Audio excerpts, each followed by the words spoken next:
Their obsession is to transform the rest of the world into carbon copies of themselves. And in order to further this process of transformation of mankind into carbon copies of themselves, they bring to the world something called globalization. That the whole world becomes connected. The whole world becomes interconnected. And as the world becomes interconnected, television is used as the master instrument for brainwashing the rest of mankind and causing mankind to become copycats of the West.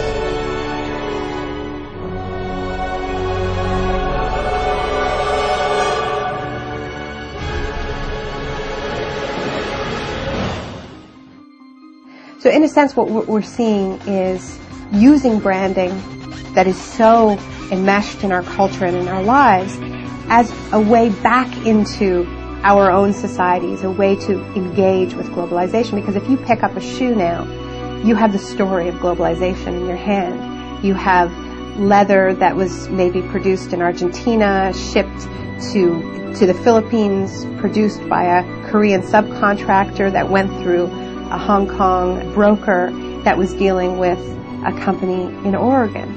So you're looking at this thing, and if you can deconstruct it, if you can trace all the components through the global economy, and not only that, but find out how much that company that's selling you that shoe spent on advertising last year and how much money they paid a superstar athlete to sponsor them, then you have the disparities of the global economy in miniature, the winners and the losers. What we've seen in the past 6 years is an explosion of brand-based investigative activism, where you have campaigners that have peeled or looked behind the brand, peeled away the facade to see how the goods are produced. There are labor groups in the United States that have sponsored tours of Nike workers, of Gap workers, going to U.S. campuses, to community centers, to tell people how their products are produced. And of course, this is very uncomfortable for these companies, because even though they are the engines of globalization, they don't really believe in globalization, not this kind of globalization, right? I mean, their whole system depends on the world of production and the world of consumption staying safely apart, and there not being this connection of the grassroots where we learn the secrets behind our shiny, perfect, airbrushed global world.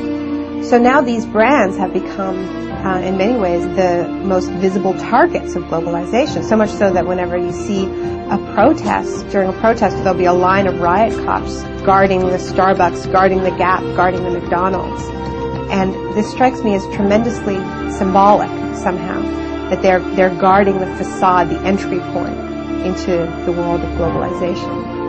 And what this activism is doing is it's putting them together. And it's going to the shiny facade of the brand outside the mall, outside the superstore, and saying, we know how your products are produced. That's what these campaigns do. They make globalization real. They say, it's about the food that you eat. It's about the clothes that you wear. It's about the toys you buy your kids.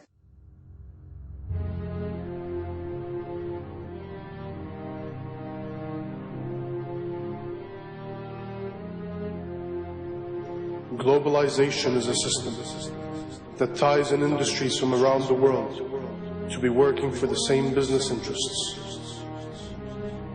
A machine, globally fulfilling the needs of the few, teaching you that humanity will perish without it.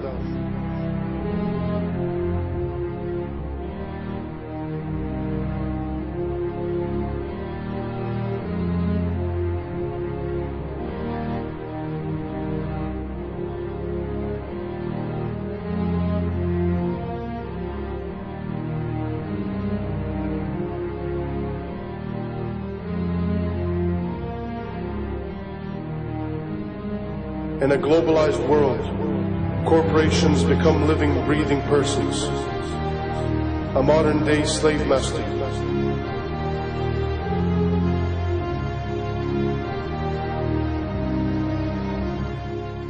These are a special kind of persons which are designed by law to be concerned only for their stockholders. and not say what are sometimes called their stakeholders, like the community or the workforce or whatever.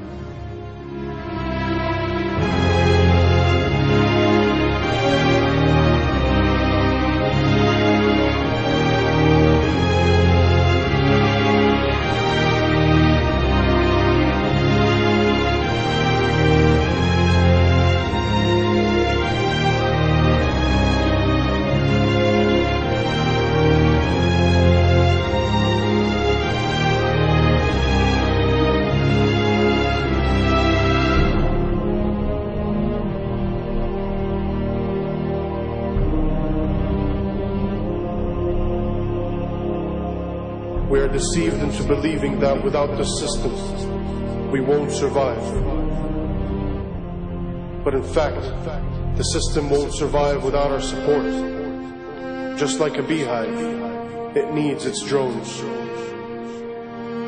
People who will never ask questions, people who will never step out of line, who will begin to need the prison they are in, depend on it. Love it.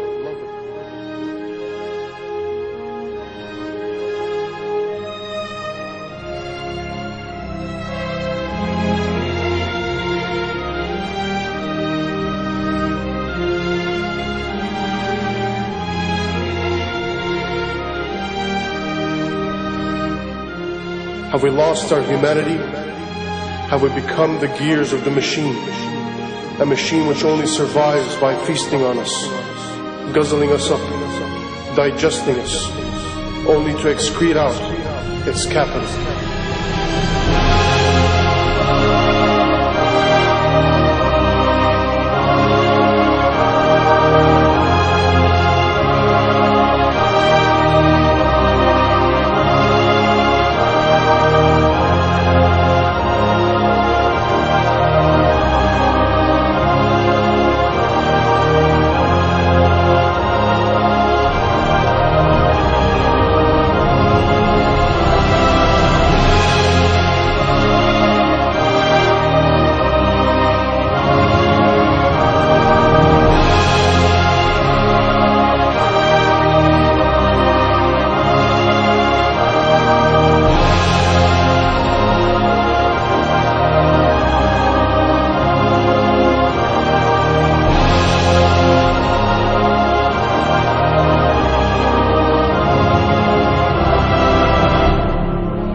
The mistake that a lot of people make when they think about corporations is they think, corporations are like us.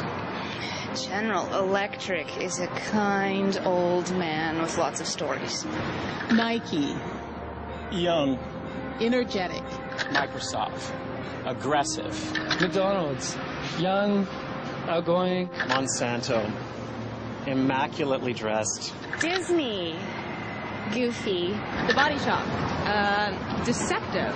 They think they have feelings, they have politics, they have belief systems. They really only have one thing, the bottom line. How to make as much money as they can in any given quarter. That's it. Of course they make a profit, and it's a good thing. That's the incentive that makes capitalism work, to give us more of the things that we need.